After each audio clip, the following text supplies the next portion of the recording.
Ating buksan ang ating mga Biblia sa aklat ng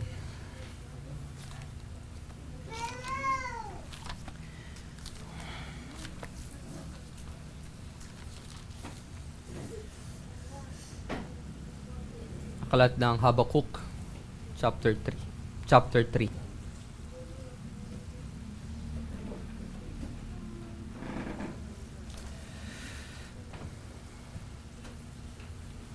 At ang ating susing talata ay mula verse 1 hanggang verse 16. Aking babasahin ang buong chapter ng Habakuk chapter 3. Panalangin ni Propeta Habakuk ayon sa Shigionot. O Panginoon, narinig ko ang tungkol sa iyo at ako'y natatakot. O Panginoon, buhayin mong muli ang iyong mga gawa sa gitna ng mga taon. Sa gitna ng mga taon ay ipaalam mo iyon. Sa kapuotan ay alalahanin mo ang kaawaan. Ang Diyos ay dumating mula sa Teman at ang banal mula sa bundok ng Paran. Ang kanyang kaluwalhati ay tumakip sa mga langit at ang lupa ay puno ng kanyang kapurihan. Ang kanyang ningning ay parang liwanag. May mga sinag na nagliliwanag mula sa kanyang kamay. At dooy ikinubli niya ang kanyang kapangyarihan. Sa unahan niya ay nagpapauna ang peste, at ang salot ay malapit na sumusunod. Siya'y tumayo at sinukat ang lupa. Siya'y tumingin at niliglig ang mga bansa. At ang mga walang hanggang bundok ay nangalat, ang mga burol na walang hanggan ay nagsiyukod. Ang kanyang mga pamamaraan ay walang hanggan. Nakita ko ang mga tolda sa kusan na nasa pagdadalamhati. Ang mga tabing ng lupain ng Midian ay nanginig. Ang iyo bang puot ay laban sa mga ilog, O Panginoon? Ang iyo bang galit ay laban sa mga ilog? O ang iyo bang puot ay laban sa dagat? Kapag ikaw ay sumasakay sa iyong mga kabayo, sa iyong karwahe ng kaligtasan, hubad na nilantad mo ang iyong pana, ayon sa panunumpa na tungkol sa iyong salita. Iyong nilagyan ng mga ilog ang lupa. Nakita ka ng mga bundok at ang mga ito'y nanginig. Ang rumaragas ng tubig ay dumaan. Ibinigay ng kalaliman ang kanyang tinig at itinaas nito ang kanyang mga kamay. Ang araw at buwan ay tumigil sa kanilang mataas na lugar. Sa liwanag ng iyong mga palaso, sila'y umalis. Sa kislap ng iyong makinang na sibat, ikaw ay lumakad na may galit sa mga lupain. Iyong tinapakan ang mga bansa sa galit. Ikaw ay lumabas upang iligtas ang iyong bayan at iligtas ang iyong pinahiran ng langis. Iyong dinurog ang puno ng masamang sambahayan. Hinubaran mo siya mula hita hanggang leeg. Iyong tinusok ang ulo ng kanyang mga mandirigma ng kanyang sariling sibat na dumating na parang ipo-ipo upang pangalatin ako. Ang kanilang kagalakan ay sakmaling lihim ang dukha. Iyong tinapakan ng dagat ng iyong mga kabayo. Ang bunton ng makapangyarihang tubig. Aking narinig at ang aking katawan ay nanginginig. Ang aking mga labi ay nangangatal sa tinig. Ang kabulukay pumapasok sa aking mga buto. Ang aking mga hakbang ay nanginginig. Ako'y tahimik na maghihintay sa araw ng kapamakan na dumating sa bayan na sumasakop sa atin.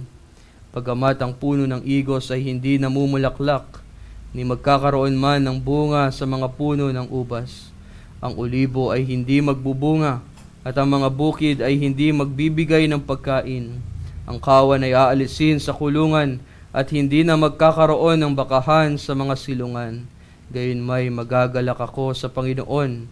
Ako'y magagalak sa Panginoon ng aking kaligtasan. Ang Diyos, ang Panginoon ay aking kalakasan. Ginagawa niya ang aking mga paa na gaya ng sa mga usa. Pinalalakad niya ako sa aking matataas na dako, sa punong manunugtog na may panugtog na may kwerdas. Kung inyong maaalala, yan ay aking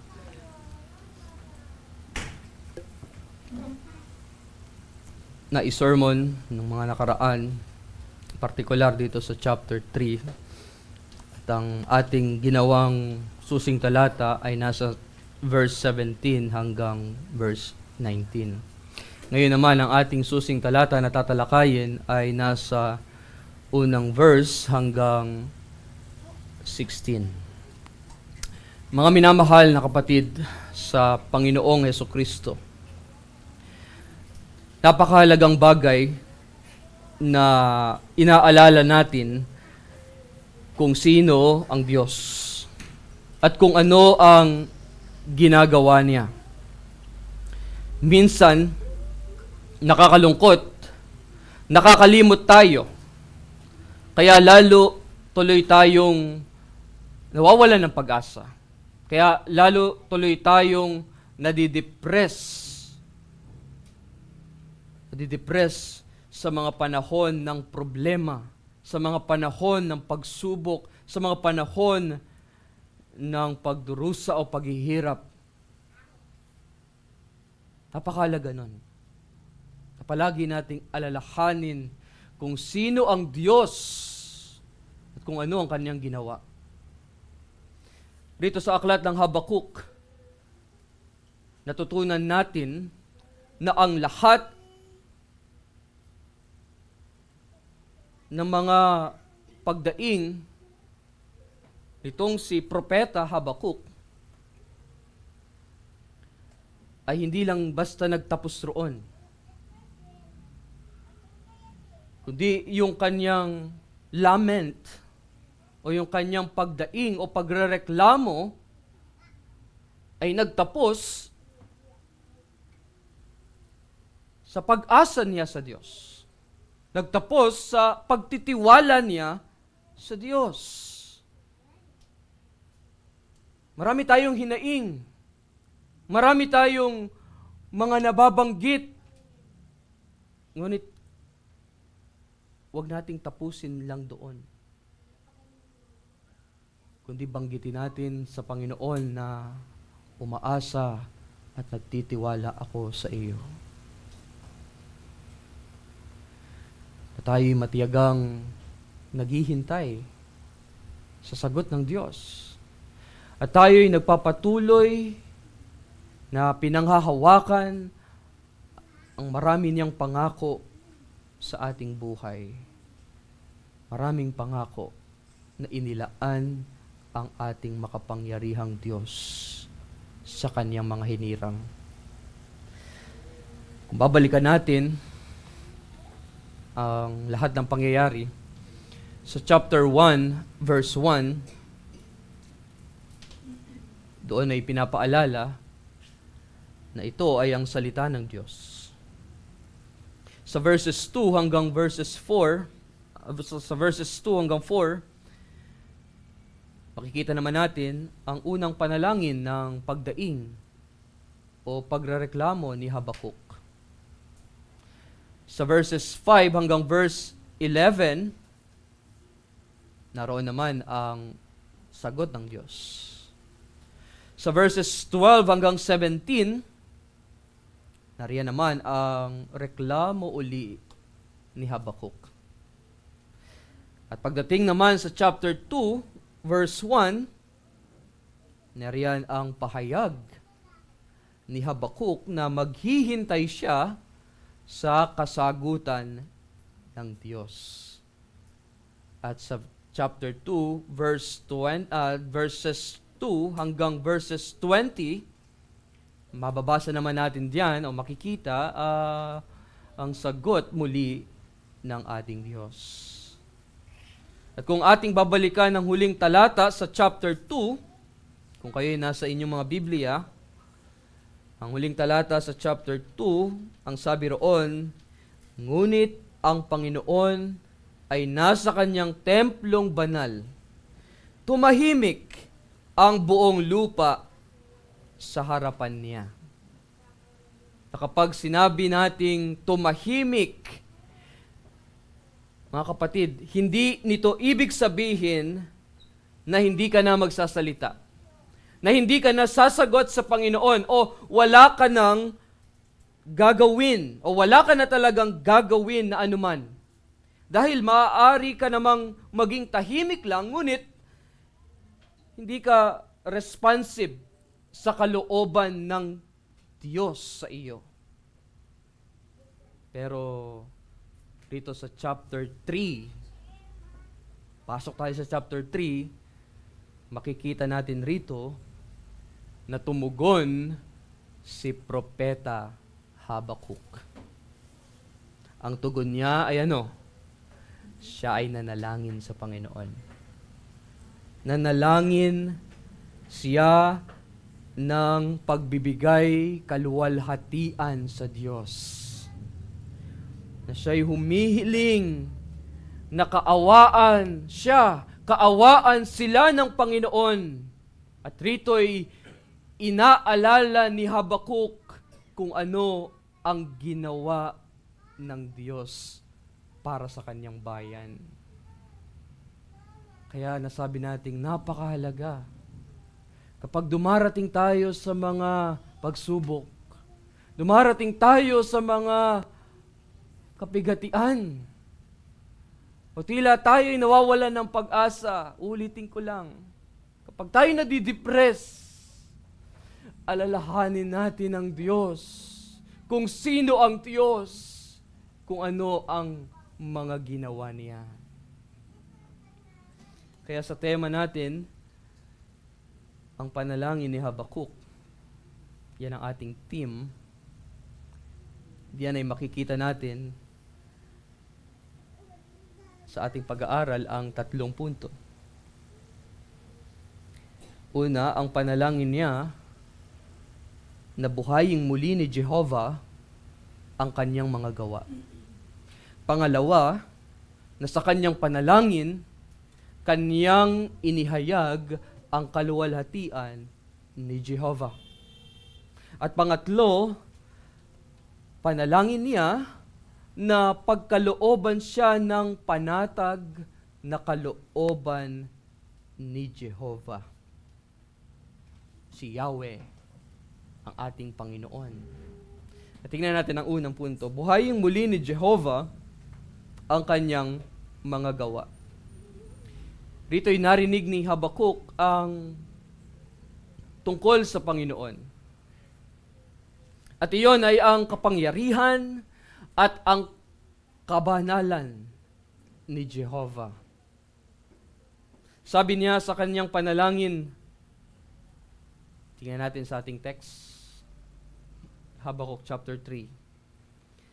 Sabi niya sa verse 2, O Panginoon, narinig ko ang tungkol sa iyo at ako'y natatakot. Ibig niyang sabihin, alam niya ang kasaysayan.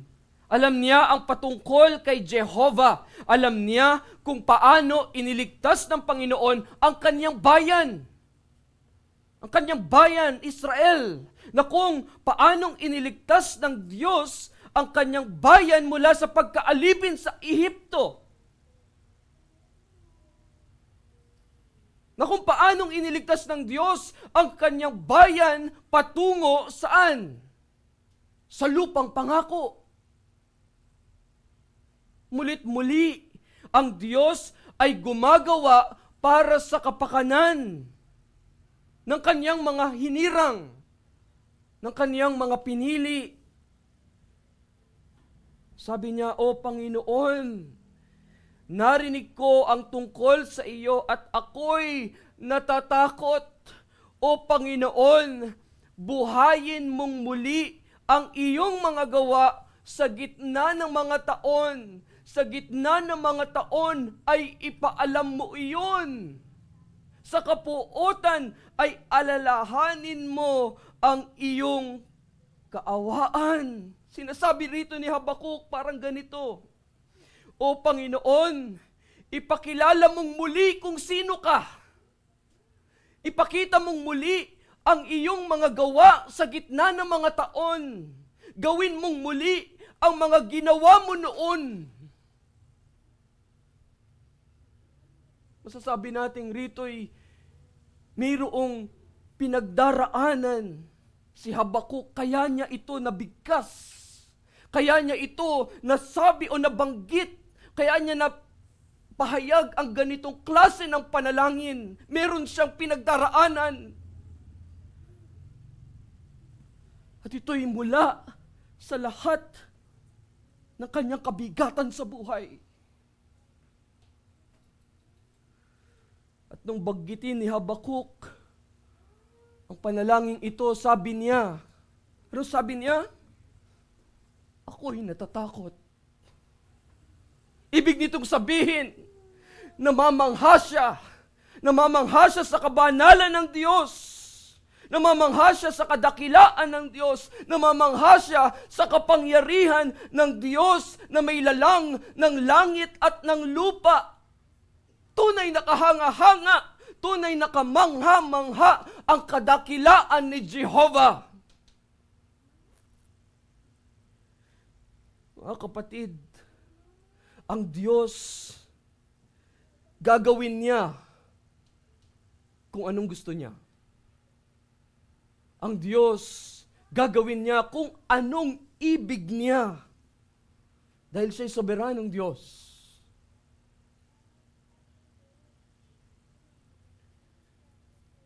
At sa wakas, rito sa ating pag-aaral, yung pagiging soberano ng Diyos, ang pagkasoberano ng Diyos, rito sa ating pag-aaral, alam na iyon ni Propeta Habakuk. Rito'y hindi na siya yung nagsasabing, Panginoon, anong ibig sabihin ng lahat ng ito? Bakit ganito ang nangyayari sa buhay ko? Puro na lang kahirapan, puro na lang pagdurusa, puro na lang kabigatan. Wala na bang katapusan ito?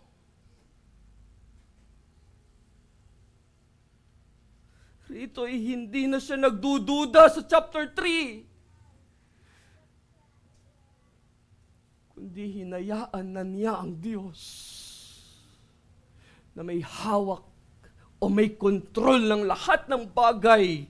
Pag sinabing ang Diyos ay soberano, ang Diyos ay Diyos. God is God. Pakiusap niya, hindi bilang pag-uutos. Ang pakiusap niya rito ay, nagawa mo na dati, O Panginoon. Iligtas mong muli ang iyong bayan. Ipakita mong muli ang iyong kabutihan sa amin na iyong mga hinirang. Panginoon, maawa ka. Yun ang sinasabi niya rito. Sabi niya, sa kapuutan ay alalahanin mo ang kaawaan. So rito, alam ni Habakuk na mayroong darating na puot, mayroong darating na katarungan, hustisya, mayroong darating na paghatol sa kanila, sa kanyang bayan. Na hindi nila matatakasan. Iyon ang galit o puot ng Diyos. At yung puot at galit na iyon ng Diyos ay hindi maaantala. Tiyak na iyon ay darating sa kanila. Dahil sapagkat alam natin na ang Diyos ay banal. Kaya naman, masasabi natin rito na ang puot ng Diyos o galit ng Diyos ay nasa atin. Nasa mga taong sakim, nasa mga taong malulupit, nasa mga taong mararahas at mananamba sa mga peking Diyos. At kung yun ang makikita natin sa mga nakaraang mga talata o mga chapter ng aklat na ito. Ngunit si Habakuk rito ay nanalangin sa Diyos na sa kanyang kapuotan ay alalahanin niya ang kanyang kaawaan. Again, ang sabi niya, sa iyong kapuotan ay alalahanin mo ang iyong kaawaan. Ito ang nais na mangyari ni Habakuk.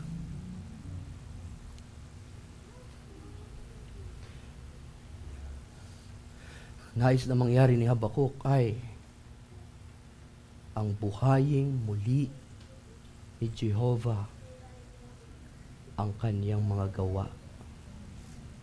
Buhaying muli ni Jehovah ang kanyang mga gawa. Listen. Listen.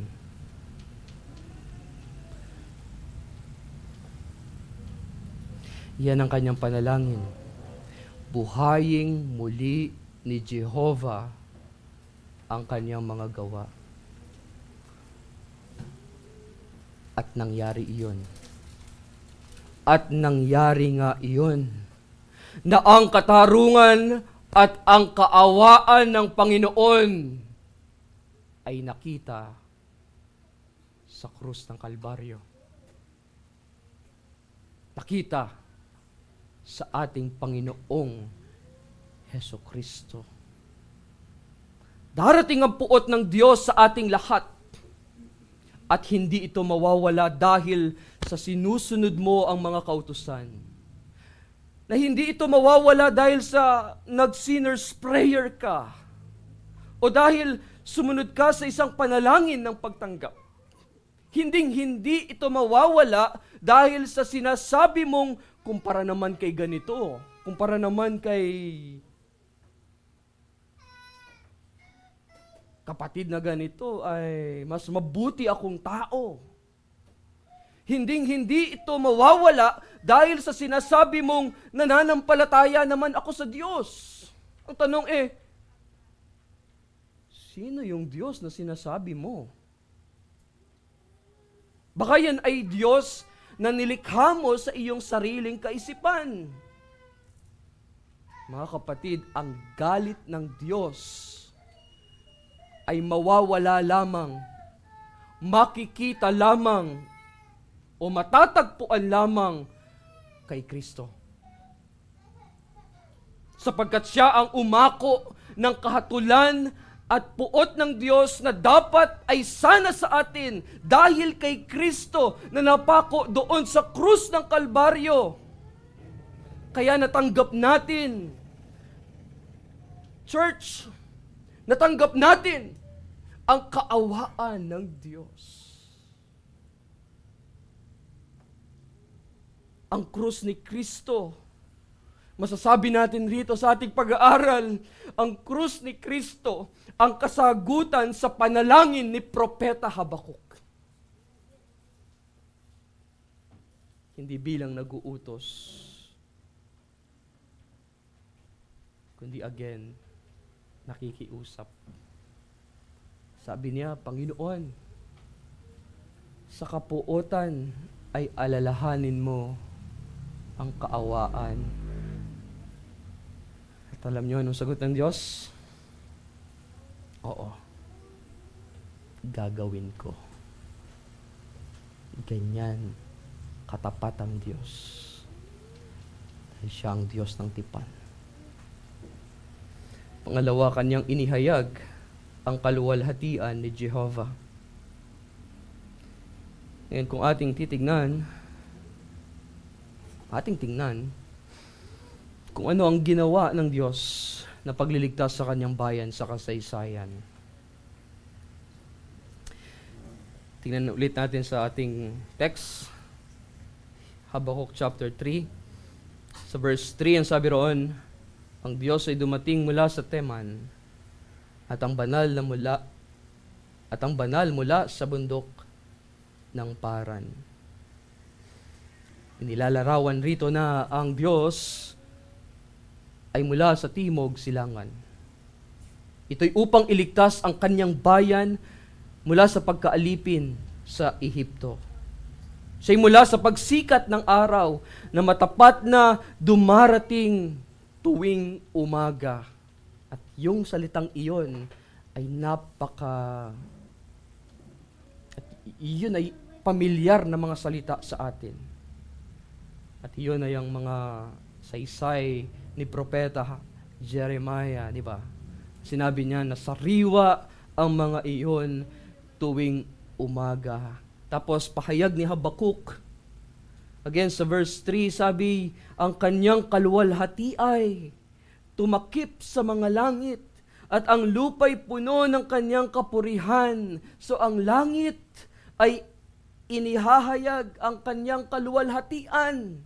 Ngayon ang tanong, ano ang ating gagawin? Nakikita natin, even tayo, nakikita natin sa langit ang kaluwalhatian ng ating Diyos. Mga kapatid, ang lupa'y nalikha para sa kanyang kaluwalhatian. Tayo'y nilikha, ibig sabihin, tayo'y nilikha upang papurihan ang kaniyang pangalan. At iyon, ang tamang dapat nating gawin, ang dapat na maging tugon natin, ang siya'y luwalhatiin. Sa verse 4, ang sabi, ang kanyang ningning ay parang liwanag. May mga sinag na nagliliwanag mula sa kanyang kamay. At dooy, listen, pwede niyong i-underline yung word na, at dooy ikinubli niya ang kanyang kapangyarihan. Hindi, ibig sabihin, hindi tayo makakatayo sa kapuspusan ng kanyang kapangyarihan. Kaya ito'y ikinubli para sa atin. Ngayon, sa verse 6, siya'y tumayo at sinukat ang lupa. Siya'y tumingin at niliglig ang mga bansa. At ang mga walang hanggang bundok ay nangalat. Ang mga burol na walang hanggan ay nagsiyukod. Ang kanyang mga pamamaraan ay walang hanggan. Ito mga kapatid, ang kahanga-hangang deskripsyon ng kapangyarihan ng Diyos. Sa Habakuk chapter 1, makikita natin riyan, makikita natin na ang mga Kaldeyo na inilarawan bilang mga malulupit, mga kakilakilabot, at puro sarili lamang ang kanilang iniisip o meron silang sariling kapangyarihan. Ngunit ang mga iyon ay hindi natin maikukumpara sa kapangyarihan ni Jehovah. Hindi natin maikukumpara sa kapangyarihan ng ating Panginoon. At ngayon sa verses 7 hanggang 8, kung nandiyan pa kayo, Habakuk chapter 3, verses 7 to 8, sabi ron, nakita ko ang mga tolda sa kusan na nasa pagdadalamhati. Ang mga tabing ng lupain ng Midian ay nanginig. Ang iyo bang puot ay laban sa mga ilog, O Panginoon? Ang iyo bang galit ay laban sa mga ilog, o ang iyo bang puot ay laban sa dagat? Kapag ikaw ay sumasakay sa iyong mga kabayo, sa iyong karwahe ng kaligtasan, ano sa tingin natin? Ano sa tingin mo? Ano ang sa tingin natin? Ang sagot. Ang sagot rito'y wala roon. Hindi roon ang galit ng Diyos. Dahil ang puot o galit ng Diyos ay wala sa mga ilog. Ang galit ng Diyos ay wala sa mga dagat. Na kanino? Ang galit ng Diyos ay nasa mga taong makasalanan. Makasalanang gaya mo at gaya ko. Now sa verse 13, sabi, ikaw ay lumabas upang iligtas ang iyong bayan at iligtas ang iyong pinahira ng langis. Narito ang mabuting balita ng Diyos. Narito ang ebanghelyo ni Kristo. Ibig sabihin lamang nito, mga kapatid, hindi huminto ng pag-abot sa atin ng Diyos. Tingnan natin maigi ang verse 13. Patuloy ang sabi, iyong dinurog ang puno ng masamang sambahayan. Hinubaran mo siya mula hita hanggang sa leeg. Iyong tinusok ang ulo ng kanyang mga mandirigma ng kanyang sariling sibat. Rito'y ang ulo ay durog. Pamilyar, hindi ba? Ang tanong, ang ulo ba ng masamang sambahayan ay ang hari ng Babylon? Sagot, hindi. Of course not. Ang sagot ay hindi ang hari ng Babylon. Tayo'y nakikipaglaban, mga kapatid, hindi laban sa laman at dugo, kundi laban sa mga pinuno, laban sa mga nakikita na naghahari sa sanlibutan sa kadilimang ito, laban sa hukbong espiritual ng kasamaan sa kalangitan. Ay ang tanong, Pastor, sino ang ulo ng masamang sambahayan? Ang ulo riyan ng masamang sambahayan ay ang dyablo, ay si Satanas. Ang ulo niya ay durog pagkatapos na madurog ang sakong ng ating Panginoong Jesucristo doon sa krus ng Kalbaryo. Genesis chapter 3 verse 15. Di ba't nakakahanga? Di ba't ang galing? Di ba't napakahusay ng Diyos sa lahat ng ito? Binanggit ito rito sa aklat ni Habakuk, daang taon bago mangyari iyon. Ito'y patunay lamang na ang lahat ng kasulatan, maging ang Habakuk, ay tumutungo sa pagsasakripisyo ng ating Panginoong Hesukristo doon sa krus ng Kalbaryo. At ito, ang makapangyarihang kapahayagan. Ito, ang makapangyarihang kapahayagan ng kaluwalhatian ni Jehovah. Pangatlo sa ating pag-aaral, ipagkaloob ni Jehovah ang panatag na kalooban. Nakita ni Habakuk ang dakilang kaluwalhatian. Nakita ni Habakuk ang kapangyarihan Diyos. Nakita ni Habakuk na ang Diyos ay banal, na siyang nagresulta ng kaniyang pagkatakot. Kaya panalangin niya na pagkalooban siya ni Jehovah ng biyaya ng kapanatagan. Sa verse 16, kung nariyan pa, sa Habakuk chapter 3, verse 16, sabi niya, aking narinig, at ang aking katawan ay nanginginig. Ang aking mga labi nangangatal sa tinig. Ang kabulukay pumapasok sa aking mga buto. Ang aking mga hakbang ay nanginginig.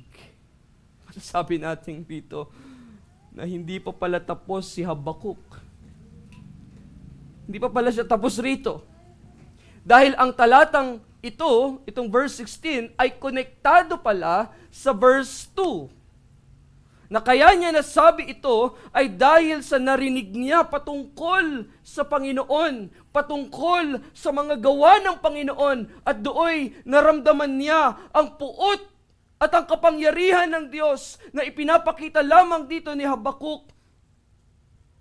Ang proper response ng tao, ang proper response natin na kanyang mga hinirang sa ilalim ng soberanong kapangyarihan ng Diyos.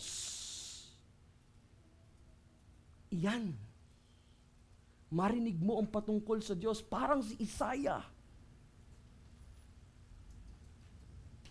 Holy, holy, holy. Marinig ni Isaiah yun, talagang ako'y may maruruming labi.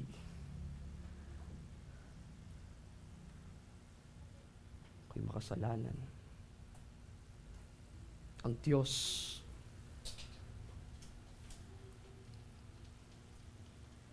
na nakadiskusyonan niya ay ang Diyos. Verses 3 to 4, na ang kaluwalhati ay tumakip sa mga langit na ang ningning ay parang liwanag.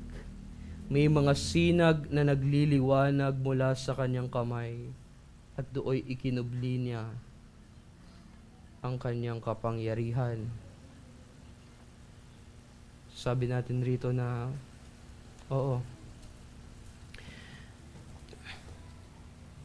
tila parang napakaliit lamang ni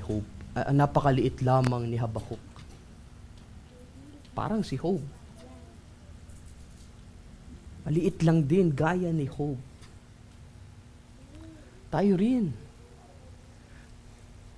Pakaliit natin sa harapan ng Diyos. Kaya ang tanong na, sino tayo? Sino ka, Habakuk? Sino ka, Job? Sino tayo para questionin ang makapangyarihang Diyos? Sa aklat ng Habakuk ay walang pagkukulang ang Diyos. Dahil ginawa niyang ipaliwanag ang lahat kay Habakuk. At sa puntong ito, sumagot ang Diyos ng 2 beses. At ang mga kasagutang iyon ay sapat para lubos nating maunawaan ang kapangyarihan ng Diyos. Lubos nating maunawaan ang mga ginagawa ng Diyos sa ating buhay. At aking panalangin, sana ay nauunawaan natin kung gaano kamakapangyarihan ng Diyos sa ating buhay.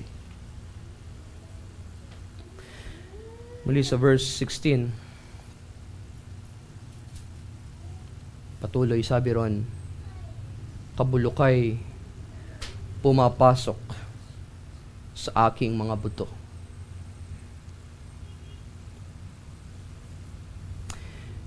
Ang ideya, marinig niya ang patungkol sa Panginoon, nang hina si Habakuk.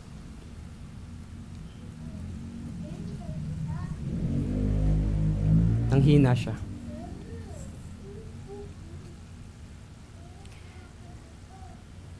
Kumbaga, na-realize niya ang kanyang sariling kahinaan sa harapan ng Diyos na makapangyarihan sa lahat. Siguro sinasabi niya o sinasabi ng isipan niya, ganito, wala akong galang sa Diyos.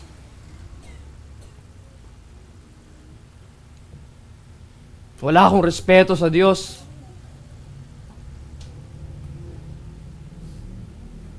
Bakit ko nasabi yun lahat sa Kanya?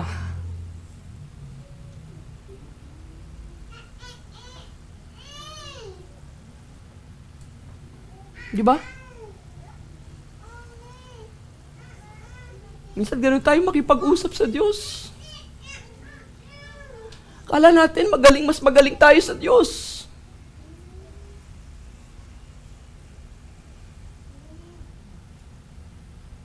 Sa buhay ni Habakuk, dumating sa punto na ipinaunawa lahat sa kanya ng Diyos.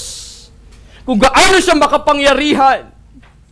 Kung paano dapat mo siya luwalhatiin sa iyong buhay. Darating pa ba tayo sa puntong yun? Gusto mo pa bang maranasan? Gusto mo bang maranasan ang mangyari sa iyo? Papahirapan ka ng Diyos. Na magkipaghamunan tayo sa Diyos. Mahirap yun. Mahirap yun.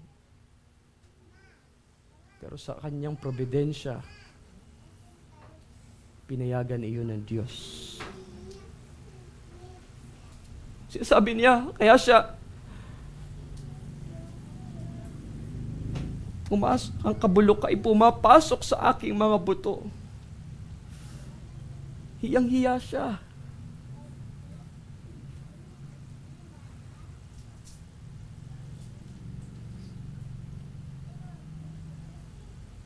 Talagang ibinaba siya ng Diyos. bakit ko nasabi yon? Bakit natin nasabi yon? Gayunpaman, dito'y nalugod ang Diyos kay Habakuk. Nalugod ang Diyos kay Habakuk sa kabila ng kaniyang mga kasalanan at kahinaan. Masasabi nating nalugod o nasiyahan ng Diyos dahil siya ang Diyos na ginagawa kung ano ang kaniyang maibigan. Nalulugod ang Diyos sa kanyang iglesia, sa kanyang mga anak, sa kabila ng ating mga kasalanan, na siyang ating inihihingi ng kapatawaran, at siya'y tapat at banal na magpapatawad sa ating mga kasalanan at tayo'y lilinisin sa lahat ng ating kalikuan. At iyon ay ang dugo ni Kristo na natigis doon sa krus ng Kalbaryo ang luminis sa atin. Ang luminis sa ating mga kasalanan. So ipinagkaloob ni Jehovah, ipinagkaloob ng Panginoon, ni Yahweh, ni Adonai, si Kristo. Pinagkaloob ni Jehovah ang bugtong na anak niya kay Habakuk upang siya ay magkaroon ng panatag na kalooban. Maging sa atin din naman, mga kapatid. Kaya sa ating pagtatapos, magalak tayo sa Panginoon. Magalak tayo sa Kanyang harapan ng may paggalang. Magalak tayo sa Kanyang kabutihan. Magalak tayo sa Kanyang kaluwalhatian. At magalak tayo sa Kanyang biyaya na ipinapakita sa pamamagitan ng ating Panginoong Jesucristo. Amen. Tayo manalangin sa Diyos. Diyos namin makapangyarihan sa lahat, salamat po sa iyong mga salita na nagbigay sa amin ng kaliwanagan sa iyong kapangyarihan. At dalangin namin na maisapamuhay namin, O Diyos, ang mga narinig namin. Narinig namin na naglagos, na tumagos sa aming mga puso. Tulungan mo kami, O Diyos, na sa mga panahon ng kawalan ng pag-asa, sa mga panahon na kami naghihirap, nagdurusa, alalahanin namin kung sino ka. Alalahanin namin ang iyong mga dakilang ginawa para sa amin na iyong mga hinirang. At doon kami nagkakaroon ng tunay na kapanatagan sa buhay na malaman namin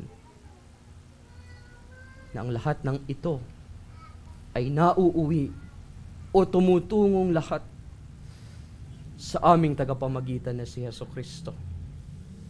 Siyang aming Panginoon at tagapagligtas. Patuloy niyo po kami ingatan at samahan sa bawat araw, sa panibagong linggo na darating. Hanggang sa kami muli mong pag-isahin na mayroong